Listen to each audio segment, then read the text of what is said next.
Pick up 68 Kamya. Patagaytay po sir, 237 po yung ano. Ay wala pa kayong barya sir.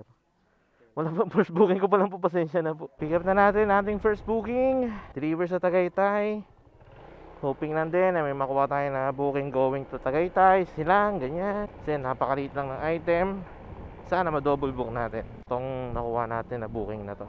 Manifesting good session, manifesting more blessing, manifesting more booking, manifesting safe ride. Kaya God, kayo na po bahala sa magiging biyahe ko for today. An update, may nakuha tayong booking going to Arnaldo Highway. Etong Arnaldo Highway, dito rin tayo dadaan papuntang Tagaytay 88 pesos din, di na rin masama. Pang dagdag na rin dun sa biyahe natin. Kaya malay nyo, along the way may makuha pa tayo, diba? So pick upin ko lang to, tapos deliver din natin sa Gentry. Yan, nakuha na natin yung item, deliver na natin to. Pero parang mali yung ginawa ko na to guys. Kasi kanina nung nakita ko tong booking, Kawit to Gentry, late ko na nalaman or nakita na yung distance is 4 kilometers, tapos less than 100. Usually kasi talaga hindi na ako kumukuha ng mga less than 100. Malayo yung position ko sa pick up location. Pero okay na rin. Importante magiging 800 din yung isang biyahe natin. And kung may makuha pa tayo along the way going to Tagaytay after natin ma-deliver to, edi much better, diba? But yun, since meron na tayong dalawang booking dito, babiyahe ko na tong dalawa na to. 5 minutes later. Malapit na ako sa drop off na itong nakuha natin sa Kawit going to Gentry. Sana lang din mabilis natin ma-deliver to. Sir, good morning po. Iwan ko na lang daw po kay Ma'am Evangeline po. Kapag nakapakit ng Tagaytay, kung wala tayong makuha booking, wala, deliver na natin to. Yo guys, quick update. May nakuha tayong booking dito sa Lancaster going to Silang. Kaso itong Silang na to, dito sa may main road or dito sa may malapit sa Tagaytay, parang papalayo. Nintek, paano kaya to? Yung isa kasi Tagaytay pa, kasi ito Silang. Hindi, out of way kasi sila kung tutusin. Sige. Papayahin ko na itong mga to. Tapos sa yung sa Tagaytay, i-direct ako na pag na-deliver ko na to sa sa itong Silang. Pero medyo out of way lang siya. Para nasa left side yung drop off ko na itong Silang. Sa itong sa Tagaytay, nasa main road kumbaga. But yun, hindi ko na papatagalin to, di-deliver ko na agad to. Di na kukuha pa ng mga booking or what. Pasensya na po sa mga madedelay na delivery, sa hirap po ng booking ngayon, sa baba po ng delivery rate, napapadouble book po kami. Kaya pasensya na po. Pero maraming salamat kung maintindihan nyo po yung ginagawa namin. Di-deliver naman po talaga namin to.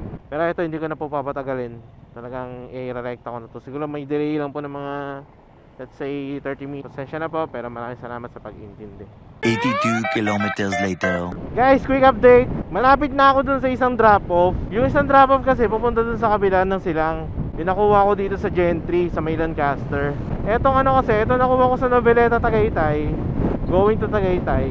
Nagtatanong ko ano oras ako makakapunta daw ng drop-off location sa Tagaytay, ganyan. Yung plano ko kasi, i-drop ko muna tong sa Silang, since yun ang mas malapit. Though mula dito sa location ko 11 kilometers, bago kay drop yung papunta dun sa Tagaytay. Kaso yun nga, nag-request na tong client, i-deliver ko na daw yung item sa drop-off location. Kaya no choice, kahit na mas malapit pa yung drop-off ng Silang, unahin ko na itong nakuha ko sa may Noveleta going to Tagaytay. Mali ko rin talaga, mali ko yung diskarte na yun. Akala ko yung Silang na nakuha ko sa Gentry, na ang drop off is sa Silang, akala ko along the way lang din dito. Hindi pala, doon pala sa kabilang Silang pa. Kahit na medyo lugi, i-drop ko na agad tong sa Tagaytay, kasi nga kanina pa rin naman na to. Kaya mangyayari dito sa drop off ko sa Silang, ianin ko na lang, gagapangin ko pababa, or kung may makuha tayong booking going to Binyan or pababa ganyan, sa ako rin siya ma-deliver. Pasensya na po. Maling diskarte yung nagawa ko na yun. Picture ako lang po. Bayad na pa. Salamat po. Na-deliver na natin guys sa dito sa Tagaytay. Sunod naman etong sa Silang. Sana may makuha tayong booking pababa, pababa ng Dasma, Binyan. But yun, ito, going na tayo ng drop off sa may Silang. Kahit na mali yung diskarte natin, pero okay lang. May reason naman to bakit nangyayari. So, balita na lang, mga sunod nangyayari. 15 minutes later. Yan, along the way guys, pinakuha tayo going to Dasma. Mga buko, buko juice. Kaya dala natin documents, hindi pwede mabasa. Deliver ko lang yung documents and then deliver naman natin tong buko juice na nakuha natin. Morning po. Paano po? 21 Acacia. Sa may, diretso pa po ito, tapos sige, dito po kasi tinuturo ni Google. Sige po, balik po ako. Salamat po. Sir, saan po ang West Grove po? Diretso pa po dyan. Okay. Saan po ang Shell doon? Doon pa ba sa dulo-dulo pa ba? Okay. Sige po, salamat. Yung pin location, nandun sa may bungad lang. Pero yung papasukin ko na na gate, layo pa daw. Lah, buti na lang din talaga, inuuna ko yung Tagaytay. Sinasabi silang Shell. Kaya West Group, papunta na ng Binyan to eh. May dala-dala pa naman din akong buko juice. Tama naman yung pin, kung tutusin. Entrance mismo ng mga delivery rider, malayo. Tapos dito ulit ako dadaan, pabalik. Naku po, hindi yung Shell eh. Sana pwede ako mag-exit dun. Ang layo ng ko eh, dinaanan ko. Grabe naman. Morning po. Paano po? Tiwan Acacia Drive. Buti na lang din talaga, inuuna ko yung Tagaytay. Ang layo ng inikutan ko. Wala, no choice, dito rin ako dadaan guys. Kasi iniwan yung ko dun eh, ID ko eh. 3 kilometers pa mula dun sa main gate. Quick update lang. Di ko alam saan naputol yung video ko. Yun, na-drop na natin yung item. Malapit na ako mag-switch into MC Taxi. Sa totoo lang. Kasi at least pag MC Taxi, oo, tao yung isasakay mo. Pero at the same time, madali mo lang din siya makakausap. Madali mo lang din siya. Teka, saan na ito? Iba yung sinasuggest ni Google eh. Hindi rin kasi nakalagay sa mapa yung nakalabasan eh. Doon sinasuggest kasi ni Google, hindi naman to yung tamang daan eh. Ito na! Nakalabas din, lintik. Sana, ito na nga. Ito na nga. Diyos ko, day. Ang layo na ng location. Kaligaw pa ako. Ayoko na bumalik dito. Mula dito, 1 oras pa. Tapos biyahin natin, papunta doon sa nakuha natin na item. Dito sa silang. Grabe, ang tagal. Sorry guys pero siguro kung kayo nasa kalagayan ko, ganito rin mararamdaman nyo. Kilala nyo naman ako. As much as possible, ayoko talaga nagre-reklamo. As much as possible, hinahanapan ko ng positivity yung mga nangyayari, ganyan. Pero eto kasi parang nakakasira eh. Sana wala na akong makukuhang ganyang booking. Layo pa ng babiyahin ko papunta dun sa drop-off. Whereas kung nakapasok na ako dun kanina, saglit lang. Kaso yan ang rules ng subdivision. No choice kundi sundin. Hindi mo masabi, unpredictable talaga eh. May mga booking na magaganda, pero for sure may experience ka rin na hindi magandang booking. Kaya I think mas okay kung mag-MC Taxi na lang din talaga ako. Kahit na tao yung ko, yung iangkas ko or what. Yung simpleng bagay lang naman yung gagawin namin eh. Magpipick up lang, magde-deliver lang, tapos walang problema. Anyway guys, tignan na lang kayo. Buko po. Diyan na lang pa. Meron pa pong isa doon. Wait lang po. Kaya na-drop na natin. Buti na nagbigay ng tip. Ito naman lang tayo pa pang booking. Kahit na pangit yung mga drop ng kanina, gusto ko pa rin bumiyahe. Gusto ko pa rin magbawi-bawi. Ayan, sana may makuha tayo magandang booking ngayon dito. You get the idea. Time check natin is 2:30. I still have 1 bar of gas. And yung yung top up ko, hindi ko alam kung ilan na lang pa. Kung ilan na lang, ganyan. Although, nabawi na natin. Nabawi na yung pinanggas natin kanina na 170 plus yung 200 na top up natin. At the same time, kumita na rin pala ako guys ng 2:30 pa lang. So may reason din naman pala kung bakit tayo na-delay kanina. Kahit na naiinis na ako, kahit na muntik na akong mag-quit sa paglalala-move. Kasi nga, nakakainis talaga. Sobrang nakakainis yung part na yun.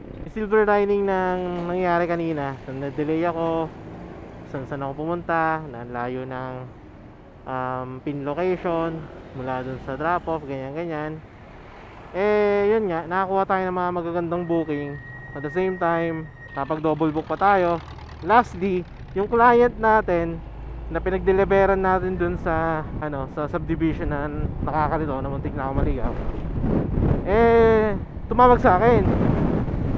Sabi kung nabayaran na daw ba delivery fee ko. Sabi ko opo, nagbayad na may nag-receive po doon, parang anak niyo po yata, ganyan. Tapos binayaran po ako via GCash. Tapos magkano daw binigay? Sabi ko sakto lang po, yung na po yung delivery fee. Ah okay, sige, sabi ni ng client. Sige, dagdagan ko na lang kuya.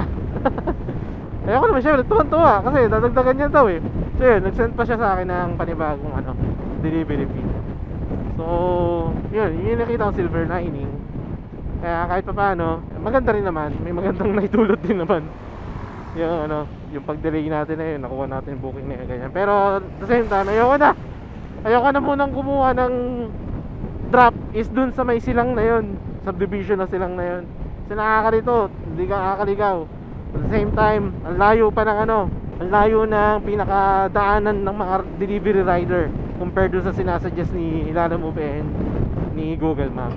Muntik na talaga ako mag-quit. Di ba sinabi ko sa inyo na mag-ano na sana ako, mag-apply na ako as an MC Taxi. Although plano ko naman na mag-apply ng MC Taxi. Pero kanina talaga nandun ako sa turning point na mag-apply na sana ako. But yun, importante kumita na tayo ngayon. Masaya na ako sa kinita ko. Nabawi na rin natin yung mga dapat mabawi.